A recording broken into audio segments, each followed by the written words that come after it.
Every rule exists because someone ignored it first. Tonight's rule should never be broken. The pounding on the storm shelter door wasn't coming from outside anymore. It was coming from the trapdoor beneath my feet. Then a voice whispered my own name and begged me to unlock it. 3 years ago, I accepted a temporary construction job near Tornado Alley, outside Greensburg, Kansas. The nearest town was miles away, and every worker stayed in an old emergency storm shelter built during the 1960s. It wasn't comfortable, but every local insisted it had saved countless lives. The first evening, the caretaker handed me a rusted lantern and a heavy brass key. Before walking away, he stopped and looked me dead in the eyes. "There is only one rule," he said quietly. "If the siren stops, do not unlock the shelter door until you hear birds." It sounded ridiculous. A tornado doesn't wait for birds. The others acted like he'd explained the law of gravity. No one laughed. No one questioned it. That night, the sky turned almost green. The emergency sirens screamed across the plains, and we hurried underground just before the wind became deafening. Dust drifted from the concrete ceiling, while everyone sat in complete silence. Hours passed. Then, the siren stopped. The silence that followed was somehow louder. Someone outside knocked 3 slow times. Everyone inside froze. Another knock. Then a woman's frightened voice. "Please, my daughter is outside. Let us in." The old caretaker never even looked toward the door.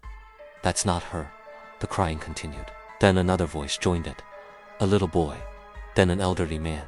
Each one begging. Each one sounding completely real. I wanted to believe they were survivors.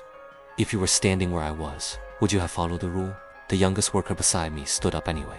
He whispered, "I'm not letting people die." Before anyone could stop him, he unlocked the shelter door. The wind outside had completely disappeared. There wasn't a single person standing there.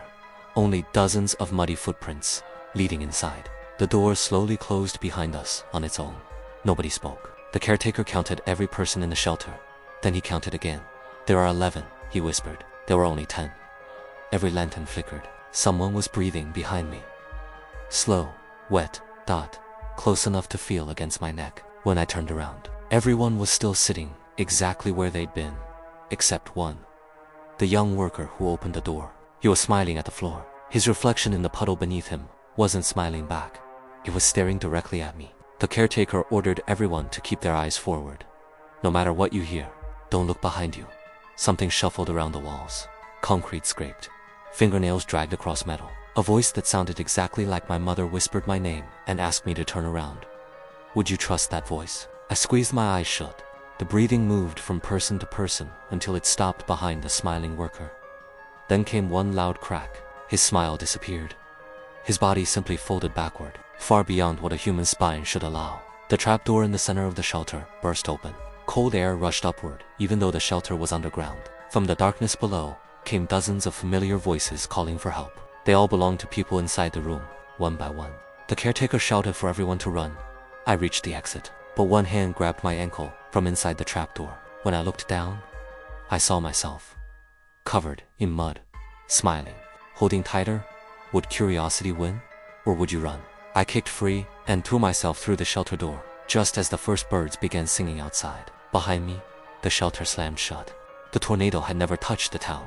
There wasn't a single broken tree, no damaged buildings, nothing. Yet only 6 of us walked back. The other 4 were never found. The official report blamed the storm.